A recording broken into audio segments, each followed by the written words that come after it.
wish high school home teams never lost. Back road drinking kids never got caught. And I wish the price of gas was low and cotton was high.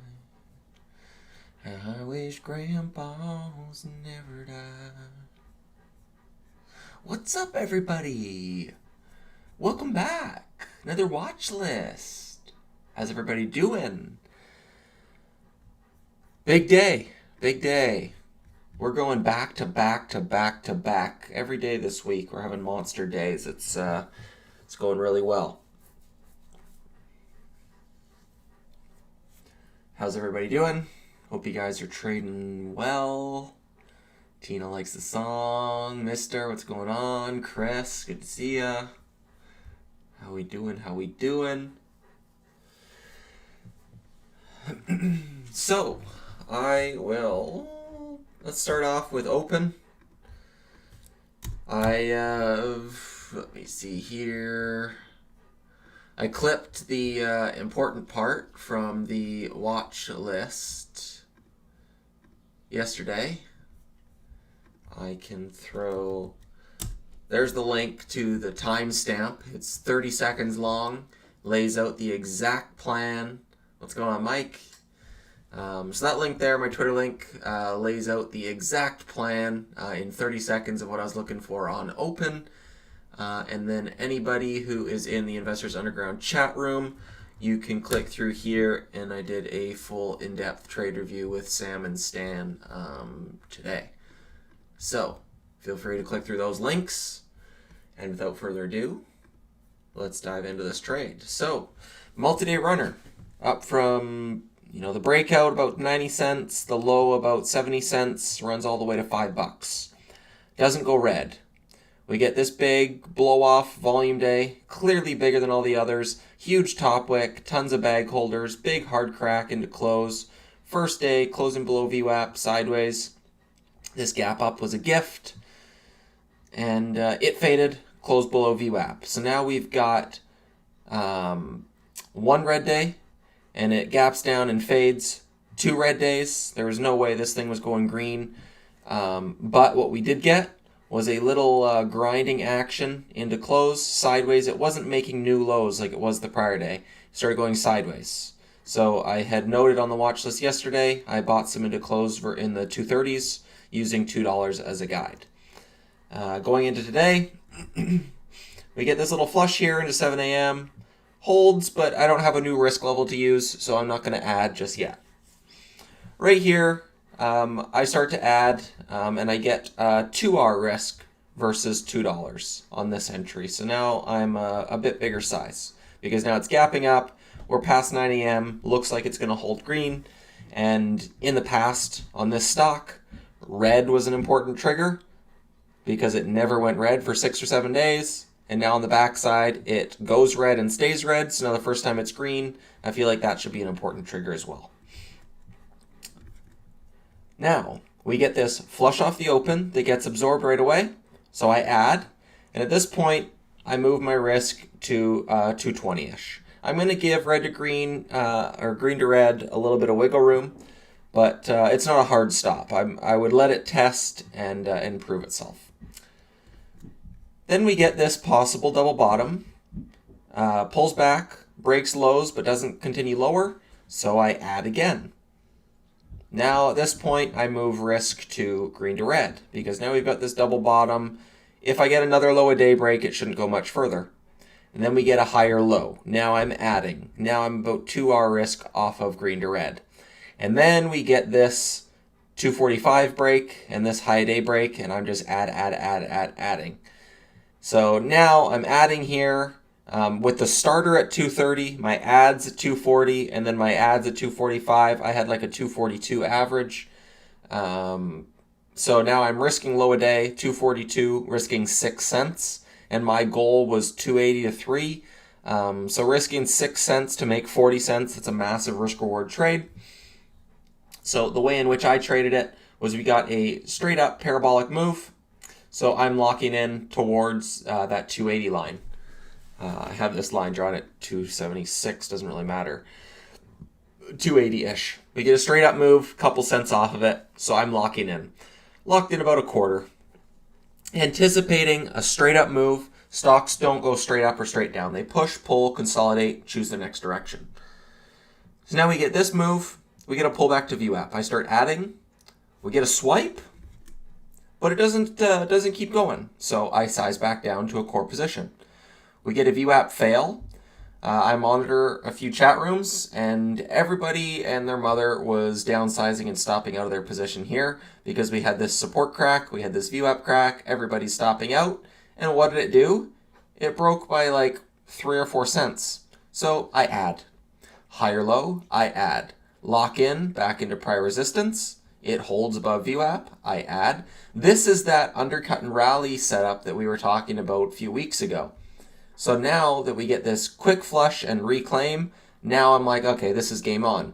Once this starts to break through this 265 right here, I am adding and moving my risk towards 248. So now I get full risk off of 248. And at this point, my adds here are getting heavier. So now I've got a realized, and I'm only going to lose maybe 2 or 3 R if I stop out here, but I've already locked in a big gain over here. So risking 6 cents on like a 3R risk, and then I lock in 20 cents. So I've already locked in a 3-to-1 trade. Now we get this pullback. I'm adding to that winner, moving risk up as the trade is working. We get one last add here through highs a day, and then we get that 280 break and shove towards 3. And at that point, I'm trying to lock in most. Got my exits. Highest was 290. I didn't hit 291 highs a day. Now we get hard crack, lower high, and then this is that failed follow through spot. That's the last time the trend is now broken. You could trail like a prior bar low or something like that, but it shows the same kind of thing. So really nice trade. That was the main one of the day. Made about as much on this one as I did between GoPro and Donut yesterday.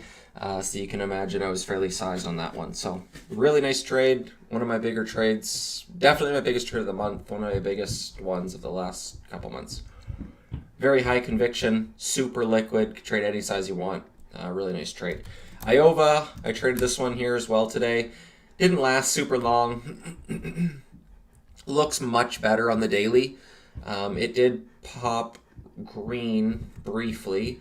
So plan was a pop into prior day's resistance, and it failed right before the open. And on the watch list yesterday, I was looking for this 380, 390 level to fail, and we started getting pops through it failing. So I'm short, I add, and I got stopped out right there. Right through green, right back through 4, because I was looking for 390s to stay heavy, and it immediately just whoop, swipe right through it, right at the market open. But didn't get too much higher, went red, so I scale right back in, cover the flush, size down most of it, re-add around the core, doesn't continue going lower, so I took it all off, and then we get this failed follow through setup here through the 375, so I short, and tight risk, 375 entry versus 380, risking a couple cents. And it's just so slow. It's when open is moving 10 cents at a time, and you can see I would have had to be patient for like 2 hours. Like I would have been break even over here. So yes, it did end up at 320s. So in hindsight, worked really well. But being patient for 2 hours, trying to let a trade work is not easy in the moment. So I didn't last too long on it. Took a small green trade there. And then UAVS, same kind of thing that I did on Wendy's yesterday, where I short that parabolic, the first bar to make a new low. I cover into the VWAP pull, and we start to get filled follow through towards looking left levels, but I never re-attacked it. Really nice fader, but those pre-market parabolics have been setting the top for the rest of the day, and I've been proactive, but just not rescaling pops, so is what it is. And then NVTS, I bought a pullback there into close with a wide risk on low a day for now. It broke through $9 later in the day. I was not on desk. This here was probably the optimal entry, where it started to chop around, go sideways, break low a day, undercut and rally, flags, sub VWAP, and then breaks right there on some increased volume. So that 860s, 870-ish was probably the optimal entry. With risk on lows, would be a lot more comfortable with that entry, but is what it is. Instead, I waited for that 916 daily level right here to break, and then I just bought a pullback into close. So set a stop and let it do its thing. Ideally, it breaks out through 950s tomorrow. I can probably add through 950s, move risk up to tomorrow's low a day and add to that winner. And I'd be looking to lock into 10, 11, best case 12. Nice idea and trade on open. Thank you, Jeff. Thank you, sir. IXHL, this one's a bit unfortunate.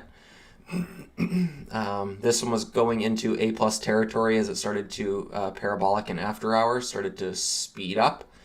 And they put out an S3 MEF, which was like an amendment, like an upsize to their previous offering.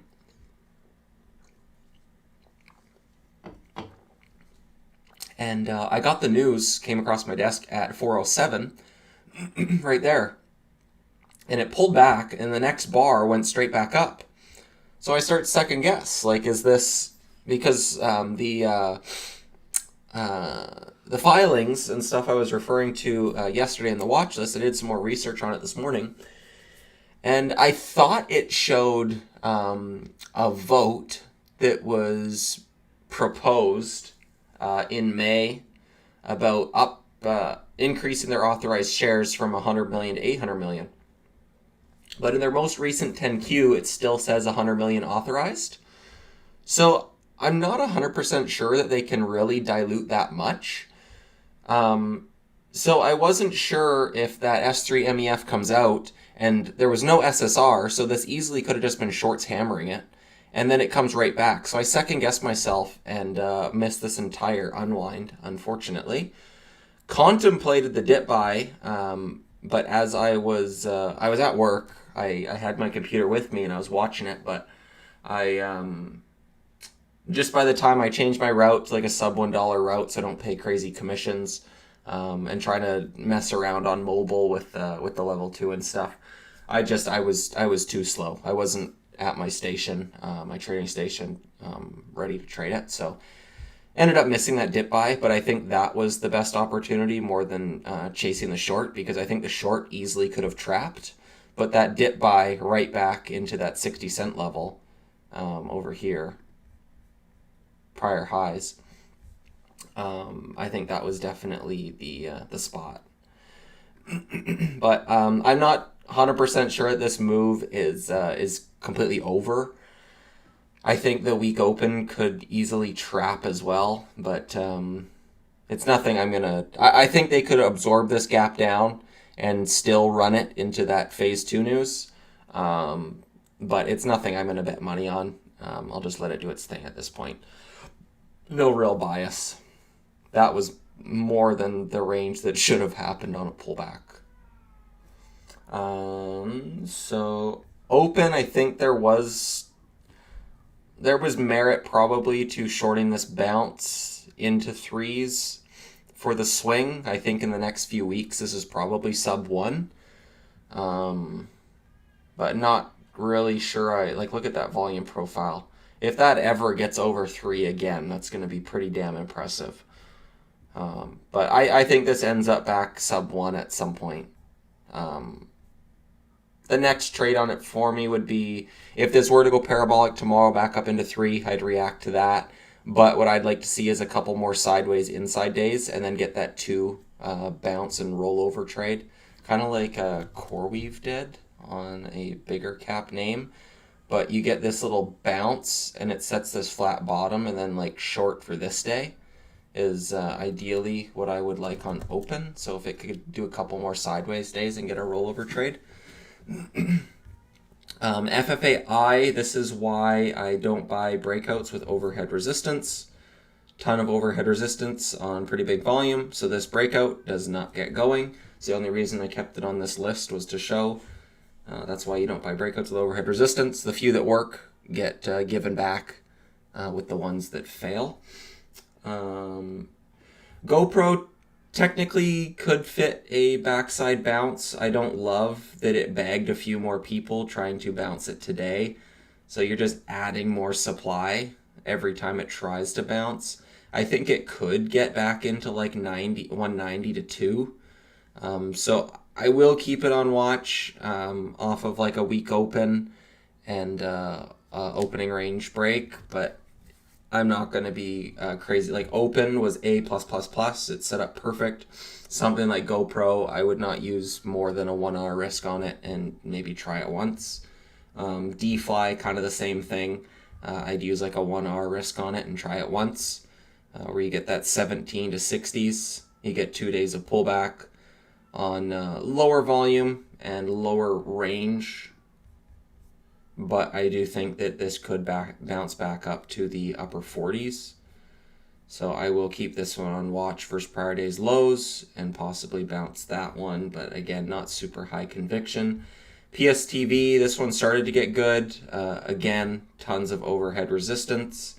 I don't like to buy breakouts on ones with overhead resistance, but if they speed up and go straight up, then I like to look for parabolic shorts. And this one started getting there, going gap to gap to gap, and unfortunately gave up the entire move into close there. So not really interested in that one anymore.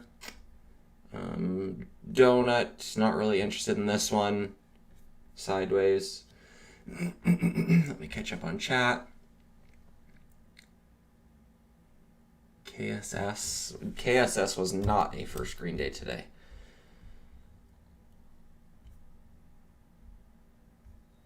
Definitely not a first green day. This is a 1 day failed spiker. Doesn't fit any sort of criteria for that backside bounce. Might have worked, but dip buying names like this I think is going to cost you more money in the long run playing that setup. Any good first green day daily breakouts on watch? You are watching Nito? I don't recall looking at that one. Yeah, lots of overhead resistance. I can't trade that one. Last sell was 290 on open. Still glad to finally stick to my plan. Actually, top tick. Hey, it wasn't a top tick. 291 was highs. Nice trade, sir. D-Fly has higher warrants. Yeah, let's take a look.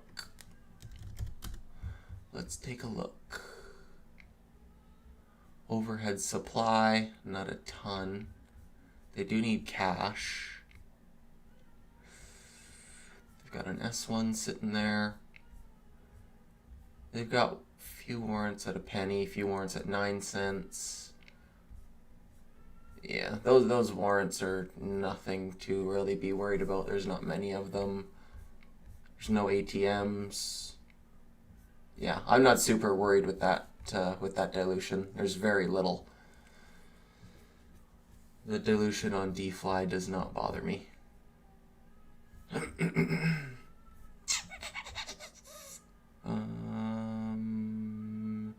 In situations like open, I feel like the gap up doesn't offer a good dip first and some reversal pattern to enter. I'm much more quick with my exits because I don't have enough runway to run. For reference, I took the break of the 5-minute range at open and sold into the 60s because I thought it was enough. Basically a 1-to-1 trade risking lows. I missed another 2-hour gain due to that. So what I would suggest is, one, you could take my word for it that they offer a lot more than 1-to-1, or what I needed to do, because other people told me that as well before I started tracking this pattern, and I needed to get data and numbers in front of my face to give me some confidence and conviction, and these will run between 20 and 30% from high a day, which is up near $3. That 30% range is right around $3, $3.10 or something. So that's number one, is you can get stats and data that stare you in the face that tell you what you should do, or you can take someone's word for it and just kind of trust the pattern. Number three is you can keep doing what you're doing and continue to trade it. And if you see enough that you sell into the 260s and then you see it run to 3, and then you do another one and you sell it early, and then it keeps running, and then you do it again and again and again and again. Eventually the pain of just missing out, you start to recognize it, and you're like, hey, it's not really coming back on me that much. Maybe I should let some work. Maybe next time, say you bought, I don't know, say 1,000 shares. Maybe you sell 900 of them into 260s because that's what you're comfortable with right now, and let 100 shares just sit there and either stop out at low or run it to a target of $3, $3.50, whatever you think. If you think this is going back to 4, hold that 100 shares till it hits 4 or hits your stop. Just hold a small piece and you'll start to get used to it.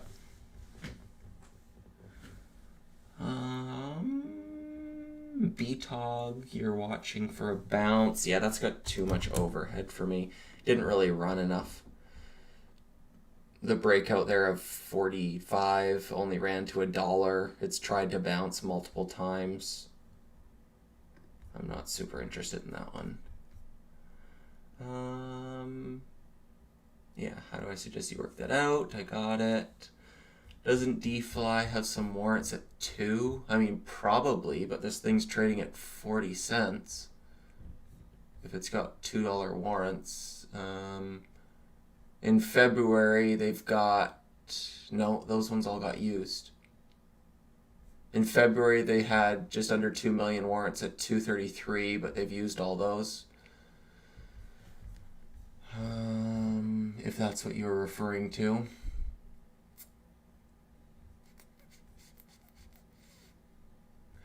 They had in 2023, they had 10 million warrants at $2, but those are all done.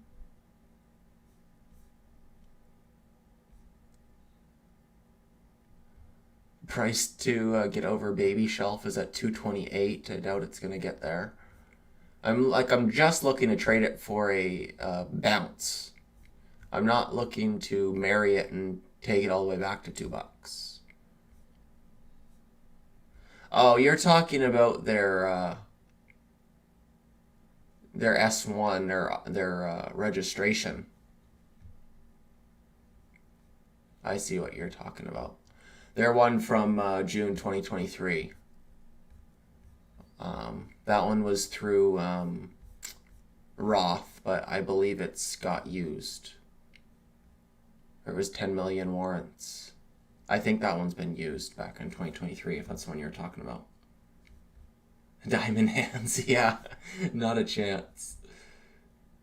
Keep a third position. Today was just painful seeing it go without me. Such a great pattern. I've really good success rate on it. I mean, there you go. Like it could be a few things. Maybe, like, I don't know how you've been trading, but it could be you've been trying. So there's been a ton of first green days that have set up in like the last month, but they don't fit that strict criteria that I talk about of certain percentage gains, certain dollar volume requirements, certain range, certain backside red days, all those things that I like to see. There's been a few that have done first green day-esque moves. And if you've been trading all those, maybe in the last 2 or 3 months, you've done really well. But the last month in July, they have not worked and they're not forgiving. So, like, I don't think I've traded more than maybe 4 or 5, and there's probably been 15 or 20 that have set up, but there's only been a select handful that have fit criteria. So maybe you're taking a bunch of losses on this pattern recently, so you have a recency bias that is forcing you to, maybe you've taken losses on the last few, you take a 1 hour loss, 1 hour loss, 1 hour loss, and then by the time you get a gain, you're like, oh, I got to take it because otherwise I'm going to lose again. So that could be one. Yeah, you nailed it. That's exactly the reason, yeah. See, I don't even really need to know exactly what you've been doing because I've been in that exact position before. Where I tried to, like first red days, for example, I think in June, being there, done that, says Flashnet. First red days in June it was not a very good pattern. In July, they've been acting a lot better. But I would get these overextension first red days, and I'd try to short them, and then I did like a few where I would let it pull, and I'd be risking high a day, and then it would come all the way back up against me, and I'd take a loss, and I'd try it again, and I'd take a loss. So the next time I short the open, and I get that morning pull, I cover into that morning pull, and that's the one that unwinds all the day. Because I'm not sticking to the process that got me to that position. Because the process doesn't matter what's happened in the last 5 or 10 trades. The process matters what happens over your next 10,000 trades. It happens over the large numbers, the law of large numbers. So it sounds like that was your issue there, but usually, yeah, when you're locking in gains quickly, it's because you're on a bit of a losing streak, and then you just want to lock it in. Where in reality, if you're on a losing streak, you do want to cut those losers at 1R, cut them at 1R, cut them at 1R, and then the one that's working, you don't want to take it at a 1R gain. You finally got one that's working. You want to let that one work. You just had so many that aren't working. If your setup wins 70 or 80% of the time and you just lost 10 in a row, every next one that you keep trying to trade, the odds of it working increase because you just had 10 losers. You know what I mean? So I hope that helps. But what I wanted to definitely touch on here today before I get to the end and forget about it is Monday, Tuesday, Wednesday, Thursday, all the days this week. I had A+ setups coming into the next day, 2, 3, 4 names on watch, A+ opportunities where I'm sizing, pushing the pedal to the metal. This week was my kind of market, those multi-day runners, those really thick small cap names. This is what I like to trade, the GoPros, the Opens, the Donuts, all those types of names. That's what I like to trade. So I was pedal to the metal this week, trying to compound gains. And now going into tomorrow, IXHL was that one at close that I was looking for that possible gap up and looking for that phase 2 news to come out. But with that offering, it kind of defeats the purpose of looking for a fade, and it's not in a position that I would like to long. So that one's kind of being taken off radar. Open, either straight up parabolics into 3 for a lean, or quiet fades sub 2. But I'd like some more consolidation before that. But like going into tomorrow, I don't have an A+ opportunity that I'm looking to sink my teeth into. And what most people do, if you nailed the week, you had a great week, you don't know when to pull your foot off the gas and be like, whoa. And that's what tomorrow is for me. So I've gone banner day to banner day to banner day. And now going into tomorrow, I'm not going to try and force another banner day just because the previous days, that's what they offered. So I've got a couple quiet ideas like NVTS. I might add to that one through 950s and move risk up if it starts to work. Could be a decent little trade. D-Fly, possible backside bounce on an opening range break. GoPro, don't really love this one, but I might give it one attempt on smaller size. So 3 names on watch, and none of them are like super high A+ conviction. So I'm definitely sizing down tomorrow. Not going to use crazy size. Not super like A+ trades. And I think that sentiment is important to recognize when you're scanning. I will let go of the B setups altogether and just wait for those A setups like open and be more aggressive on them. Hey, that works for you, yeah. Like I know Dom over at Clover Trading, he likes to trade any of them. If they run up big and pull back for a couple days, he likes to try and bounce them. He trades that pattern a lot more frequently than I do, but he also goes through a lot more drawdowns than I do, like periods of drawdown where the pattern doesn't work. Where I haven't had many drawdowns with my first green days. I go through spurts where they work really well, and then some of them where they don't work that well. But they're not really like, it's not really like a drawdown pattern for me because I've traded maybe like 3 in the last month. And how do you go in a drawdown if you take a couple trades? So, yeah. Tomorrow I'll be hands off, I'm sure. Yeah, I agree. Drummer Max, you betcha. Jeff, you betcha. Yeah, I think that's a good note to leave it on. But if there's anything else you guys want to touch on, you can throw it in the chat. Otherwise, we can wrap it up there. But I'm not going to beat a dead horse and try to nail tomorrow.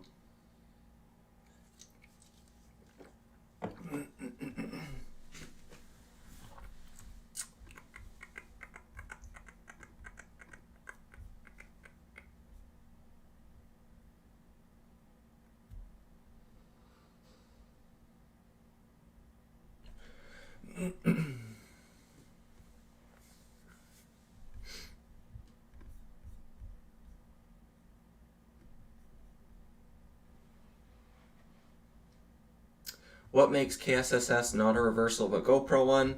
GoPro ran from 80 cents to 240. That's a 3x move over 1, 2, 3, 4 days. KSS was a pre-market parabolic. It did not go on multi-day runs. It gapped up from 10 to 20 and then was a straight fade all day. So the front side action is what made it not a first green day. Maybe that's something you've tracked and understand how to dip by failed one-day spikers. But in terms of the first green days that I play, I need them to go on a front side move before looking to dip by the backside.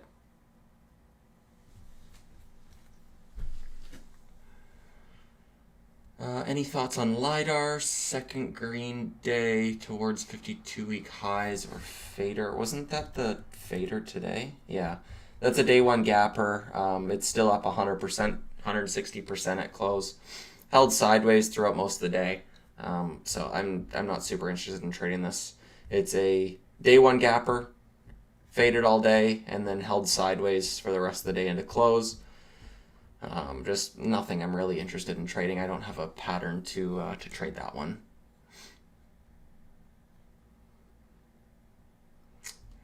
I'm just gonna flick through Nate's watch list and see if he's got anything.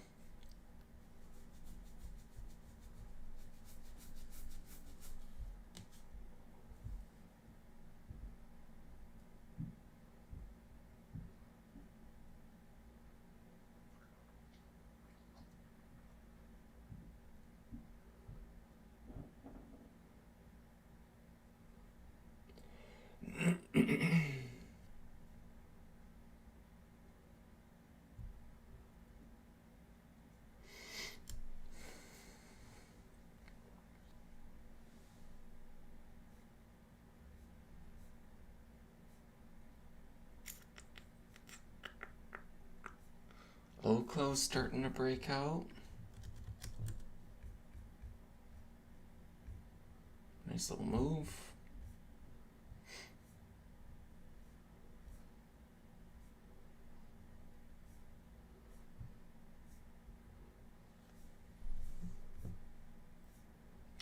I should probably mention this one, DEFT, was mentioned by that pumper on Twitter right here and had absolutely zero follow through. It was a straight up one and done. So that guy's following and like, what do you call it?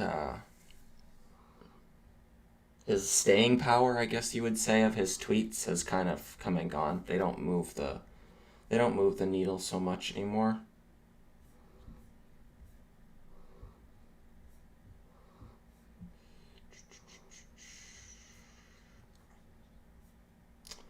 Yeah, there's like a few like maybe B grade setups in terms of breakouts that like you could make a case for.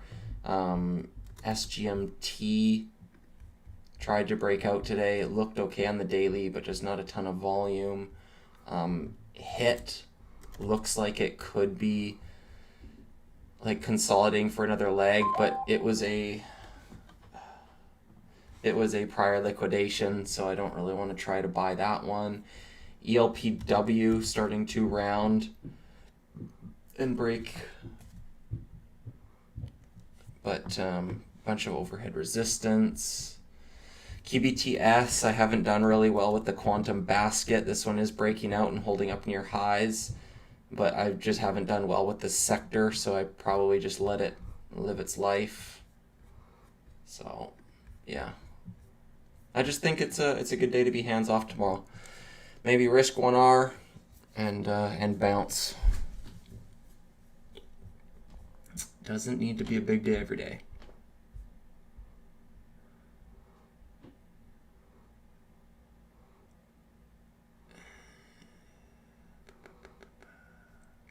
In my opinion, it's worth what you pay for it.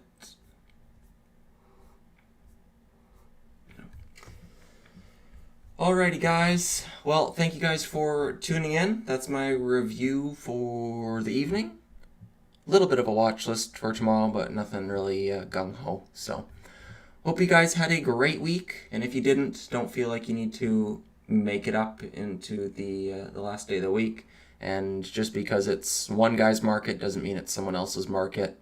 And when I start doing bad, someone else might start trading well and vice versa. So just stay in your lane, get in where you fit in, and make some memories. We haven't used that one in a while. So have a great weekend, guys. We'll see some of you in the IU room tomorrow. And rest of you, I'll see you on the next watch list. Take it easy, guys. Peace.